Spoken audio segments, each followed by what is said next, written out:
Abi niyo mga idol, ngano ang inahano nga kung moabot ang albularyo, moabot ang mga vlogger, active siya.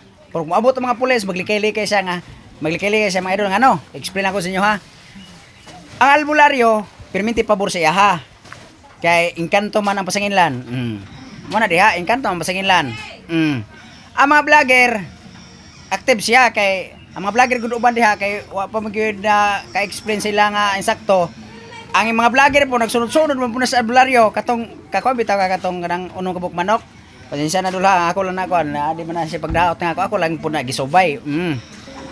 Ang inahan pabor permanente ang albularyo og vlogger siya. Hamno abtik din siya kay para din og kung siba ko makita antong bata dito nga malabay niya dito dapita nga kakahuyan para makita antong kaingon na nga kay mo may pagtuo sa kuan din engkanto din ang pasangilan. Muna makaingon to nga ang engkanto mo pasangilan nga engkanto nagpatay sa bata. Muna tinuod. Kay pabor man sa iya ang albularyo og mga vlogger pabor man siya.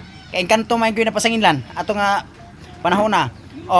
Pagduol sa pulis kay ang pulis di man mo tuon ang engkanto kay ilang investigasyon aktual or kanang material man gyud ang ilang investigasyon dili man na espiritual ang ilang investigasyon kay pulis man na sila. So likay siya kay ang pulis di man pabor siya kay imbestigahan man gyud kung asa gyud ang hinungdan kung sa gyud hinungdan sa pagwala sa bata. Kung sa gyud hinungdan, di ba? Munang likay sa pulis. Hilikay siya. Vlogger active siya. Pag albularyo active siya kini kay engkanto may sanginlan kung bakit aning bata nga patay na absulto ko. Kay engkanto may nagpatay, matoy mapasingilan tayong engkanto. Na kaluoy. Engkanto mo na maglabot sa inyo, tao na yung pasingilan. So karon, wala siya maluoy, wala siya konsensya nga ang bata nga siya giragi nakadisgrasya unya iya ingadto sa lain nga dapit engkanto pa yun pasingilan. Og giangko na lang yun nga mo na desira-sira akong bata, nabunalan ako, nahinaykan ako tungod sa akong kapungot mo na kay nadaot ng cellphone, nahulbot na nagsasakay tiyo size ko kung mailon.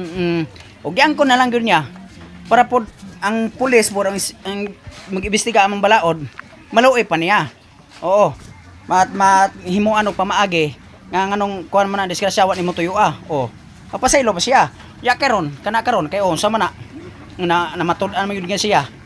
Sa gyud nagkuan kay diha man yung bata baho naman sa yung balay itong kwarto nga niya di pa ablihan. Ya paggabi gilabay niya ngadto kay para gabi niya ibuhat kay rong way makakita. Nasakman na Nara sama na. Muna ang Ginoo nara nagtan-aw. Way aso nga kumkum dili pud mosugot ang Ginoo nga di matagaan og hustisya ang kamatayon sa bata. Ang God bless mga idol, ang dalagon ng Diyos. Thank you.